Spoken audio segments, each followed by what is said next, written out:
એમના સિવાય કોઈ જાતા નહીં. પ્રવીણભાઈ અને આદાભાઈ આજે આપણે સાંભળવાના છે, પણ એક તમને પ્રવીણભાઈ અને આદાભાઈને ખોંભળીથી ગામથી એક આમંત્રણ આવ્યું છે. એટલે ભાઈ 28 તારીખનું છે ને ભાઈ, 28 તારીખે તમારે બેની ત્યાં મસવાઈમાંનું પ્રાણ પ્રતિષ્ઠા 23 ભાઈ તમારે બેને ત્યાં હાજરી આપવાની છે ખોંભળી મુકામે, બરાબર. લંડન દ્વારા હોય ભાઈ જવાહરભાઈ બેને કોઈ બોલ્યા નથી.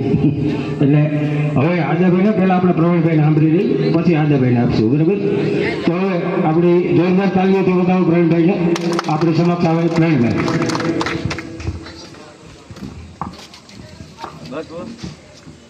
આમ તો તમને બધાને એવું મનમાં થતું છે કે આદાભાઈ અને પ્રવીણભાઈ ચૂંટણી લડવા કેમ નીકળ્યા, આ નવી જોડી માર્કેટમાં કેમ આવી, ચૂંટણી લડવાની કેમ ફરજ પડી, એ મુદ્દા ઉપર મારે એમ કહેવું છે, ભાજપ પાર્ટીએ આપણા જ જ્ઞાતિના આગેવાનોને ભેગા રહી છેતરપિંડી કરી અને એના વિરુદ્ધમાં કામ કરીને આપણા આગેવાનોને હરાવવાનું કામ કર્યું. ત્યારથી મનોમન નક્કી કર્યું કે ભાજપને વળતો જવાબ દેવો જોઈએ, દેવો જોઈએ. એ આપણી બધાની ફરજ આવે એમ સમજીને જિલ્લા પંચાયત લડવાની વાત આવી ત્યારે હું મારી રીતે ગોતતો હતો કે આ આગેવાનો કોઈ પણ ચૂંટણી લડે ને આપણે એના ભેગા રહીએ, પણ કોઈ માણસ તૈયાર નથી. માટે મારે તૈયાર થવું પડ્યું. અને વાત એવી હતી કે ભાઈ ઓલાભાઈ આવે ને ઓલા મેં કીધું ભાઈ મારું નક્કી છે. વાત એવી હતી કે આગેવાનોના મૂળમાં જે ઘા માર્યો છે એનો જવાબ દેવો એ આપણી બધાની દરેકની ફરજ આવે છે. બાકી ભાજપની સરકારે અને એમાં ખાસ કરીને તમારા ગામમાં તો ઘણી જાતના અનુભવ થયા છે. પોતે ફરિયાદ કરાવે, પોતે છોડાવવા આવે, પોતે જુગાર પકડાવે, પાછા છોડાવવા આવે, જીબીની રેડ પડાવે, પાછા છોડાવવા આવે. આ બધા અનુભવ આપણે કર્યા છે. વાત રહી નંબર 2, મારા વિશે આની પહેલાં ખોરાસામાં ચીટિંગ થઈ ગયું, ખોરાસામાં બટુકભાઈને ચીટિંગ થઈ ગયું, એવી કોઈ અફવામાં આવતા નહીં.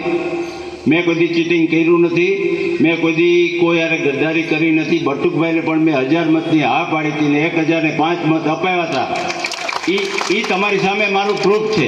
માટે તમે પણ 2 મત સાવણાના નિશાન ઉપર આપો, એટલું કહીને વિરમું છું. હું કે આદાભાઈ રોડના કોન્ટ્રાક્ટ રાખવાવાળા કે પંચાયતમાંથી કમિશન લેવાના નથી, તમે બધા જાણો છો. પણ જે માણસો અહીંયા જે અમારી પહેલાંના જે હોદ્દેદારો હતા એની કોઈ ને કોઈ રીતે કરપ્શન કરી છે. અમે કરપ્શનના માણસો નથી, અમે બીજાને ઉપયોગી થવા માટે આવ્યા છીએ. બીજી વાત એ કે જે કોઈ માણસો અહીં કામ કરી ગયા, પુલિયો બનાવી ગયા, રોડ બનાવી ગયા, એને નામે જે દબાવે છે એ અહીંથી ચૂંટાઈ ગયા હોય, આપણા મત લઈ ગયા હોય, પછી સરકારના પૈસે મતલબ કે પબ્લિકના પૈસે એક પુલિયો બનાવી દીધું, એમાં દબાવવાની ક્યાં વાત છે? એ તો એની ફરજનો ભાગ છે. માટે કોઈ દબાતા નહીં, કોઈ ભરમાતા નહીં. કામ કરવા માટે તો અમારી નિમણૂક થઈ હોય, પબ્લિક અમને ચૂંટ્યા હોય.